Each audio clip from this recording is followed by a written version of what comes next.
project? Sinungaling! Nakita ko ang klase mo doon. Tinanong ko yung project na ginagawa niya, napakamahal na binabayaran. Eh wala naman daw kayong project, hindi ka nga pumapasok. Eh baka iba yung nakausap mo? Si Lawrence, yung kaibigan mo, nakasalubong ko. Sabi niya wala naman kayong project, hindi ka pumapasok.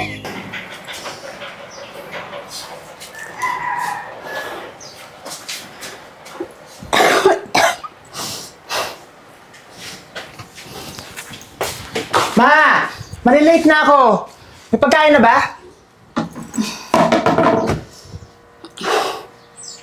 Mabingi ka? May pagkain na ba?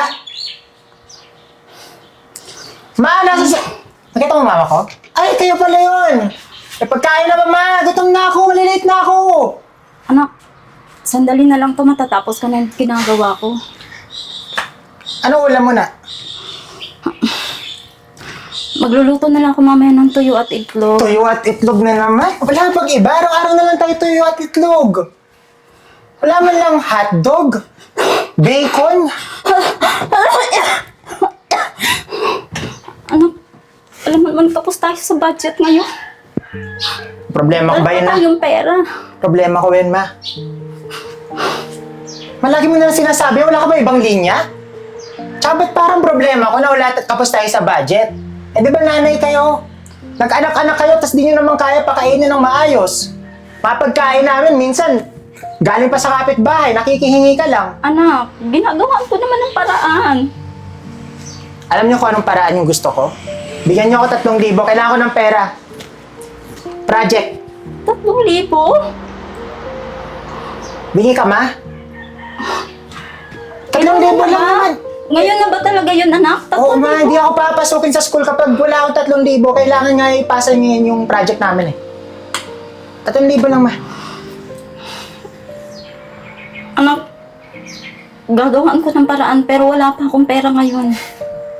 Kailangan ko ngayong araw yan. Naintindihan mo? Ma! Ma, kailangan ko ng pera pang sa assignment ko. Kasi may exhibition kami bukas eh. Eh, kailangan ko po ng mga materials. Mga 1.5 po siguro kailangan ko. 1,500? Opo. Anak, pwedeng bukas? Pwede naman po. Basta po makapayat po ako. Kailangan lang po talaga, may. Sorry po. Gagawin ko lang muna ng paraan. Sige ma, basta abot niyo na lang po sa akin ha. 1.5 po yun. Sige anak, ipapangutang ko. Sige po ma. 3,000 ka.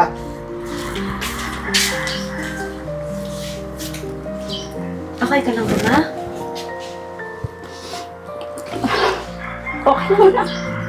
Sorry ma, kailangan po kasi deadline na po bukas. Oo Ano anak, ma? okay lang. Okay lang ako. Sige po, pasok na po ako ha. Balik na lang. Sige po ma.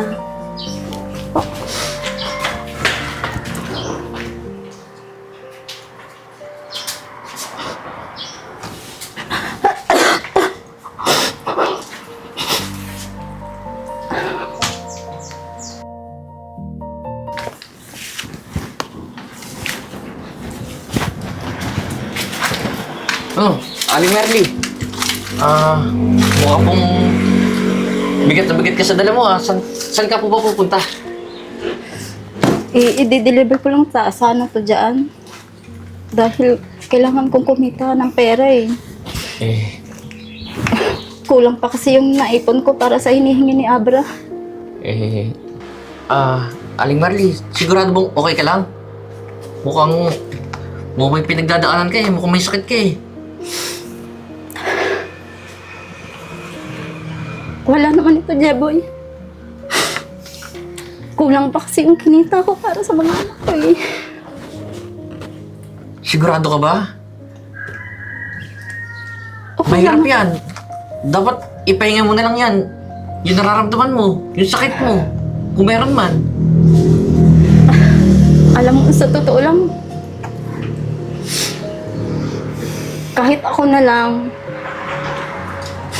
kaya kong maghirap Huwag lang sila. Eh, mas mahirap naman. Kung magkakasakit ka, paano na sila? Sinong tutulong sa kanila, di ba? Mas mahirap yun, Nay Merly. Nga pala, akin na muna yan. Dala mo, mukhang mabigat to eh. Sa totoo lang, Jeboy, kaya ko naman tiisin ang lahat. Ganito na lang.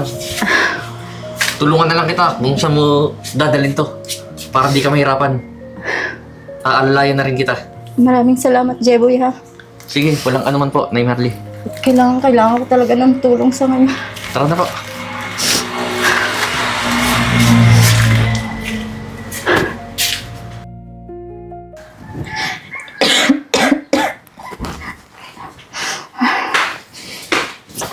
Ma!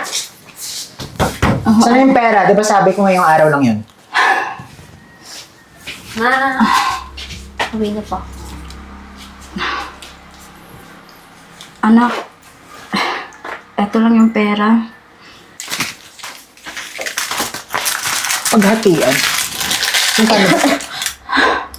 Ano to? 700? Di ba sabi ko sa inyo 3,000 ngayon kailangan ko, tapos 700 lang to, tapos paghahatian pa namin? Paano yung sa akin, ma? Paano yung hatian namin? Ano, pasensya na kayo. Yan lang yung kinita ko maghapon. Ba't di ka mangutang? Di ba sinabi ko sa inyo, 3,000 ngayong araw? Humingi na ako ng palugit dun sa school eh. Anak, sinubukan ko naman mangutang. Pero wala talaga eh. Pinag-enroll mo pa kami. Sana tumambay na lang kami sa labas. Alam mo naman kailangan namin gumastos kasi nga may mga project kami sa school eh. Tapos bibigyan nyo kami, kakapiranggot. Sasabihin ko na lang yung teacher ko, ma, na hindi pa ako makakabayad. Sige, kuya na lang po ito. Kulang pa nga to eh. Nak, please naman. Intindihin nyo naman ako kasi ginagawa ko naman talaga ang lahat. Basta mabukas kailangan ko pa ng pandagdag dito ah.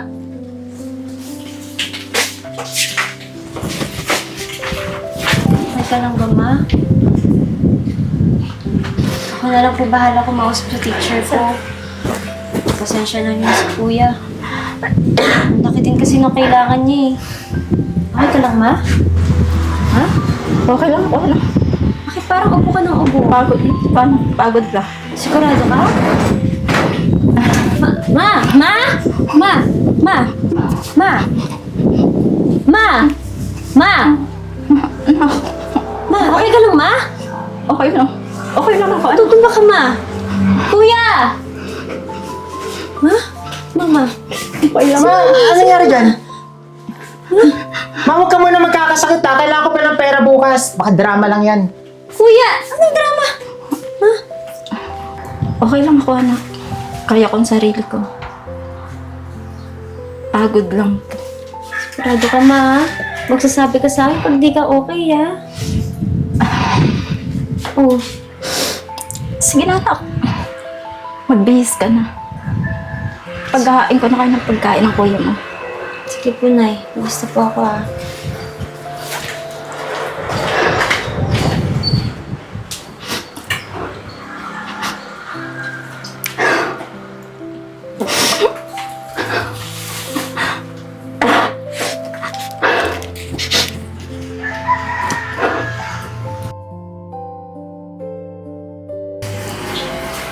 Kuya, usap nga tayo.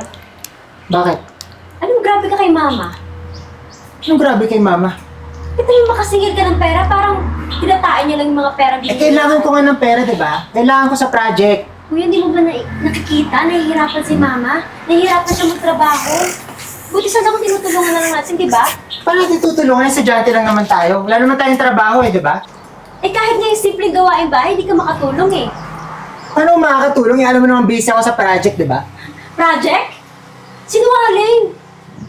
Nakita ko ang klase mo doon. Tinanong ko yung project na ginagawa niya, napakamahal na binabayaran. Eh wala naman daw kayong project, hindi ka nga pumapasok. Eh baka iba yung nakausap mo. Si Lawrence, yung kaibigan mo, nakasalubong ko.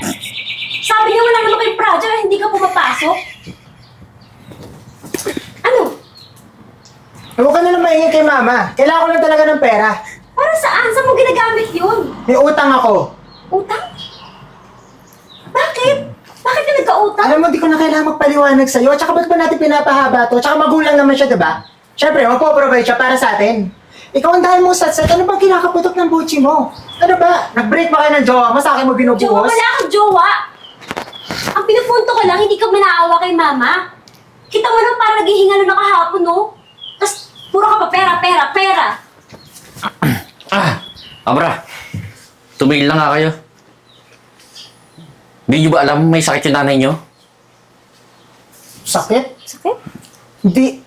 Pagod lang yun. Abra naman. Sana naman kahit minsan makinig ka sa akin. Malala na yung sakit ng nanay mo. Nanay nyo. Ano ba? Ano mo nasabing sakit? Ano mo alam mo? Lagi ko siya nakikita. Lagi ko siya nakakasama. Malala na yung nararamdaman niya, sinabi niya sa akin. Sana naman pag-isipan niyo mabuti yung sinabi ko sa inyo. Sige, dyan na kayo. Teka, anong sakit?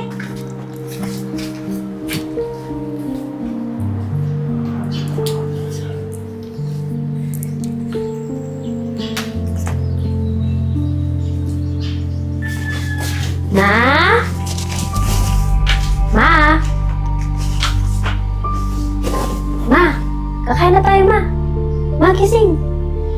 Ma? Ma? Mama? Mama? Ma? Ma? Mama, kakain na tayo, ma! Mama? Mama? Mama, kuya! Kuya, si mama! Mama! Kuya, si mama, wala na! Ma! Kaya, ma! Ma! Ma! Tumawag ka na ambulansya. Buhat na si Magdalena sa ospital. Bilis! Mama! Mas tumawag ka na ng ambulansya. Ako na bahala kay mama. Bilis na! Tumawag ka na Pao! Tumawag ka na ng ambulansya! Ngayon, ma! Mama!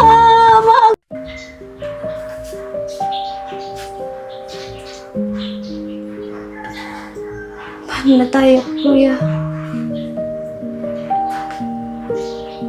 Wala na si mama.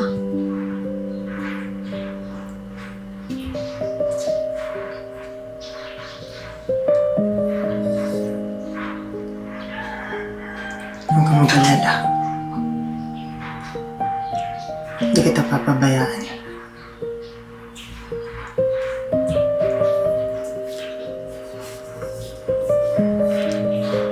Wala nang maghahanda sa atin ng pagkain. Wala nang magbibigay ng allowance.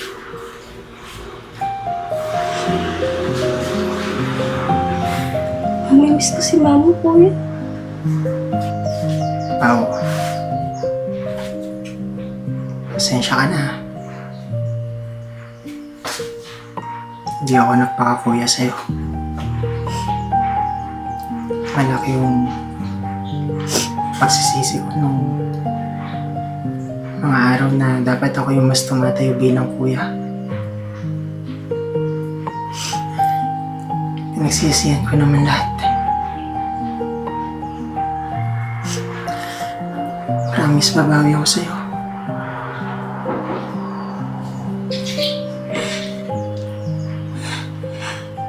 Ha? Huwag po kayo mag-alala. Hindi ko po papabayaan si Pao.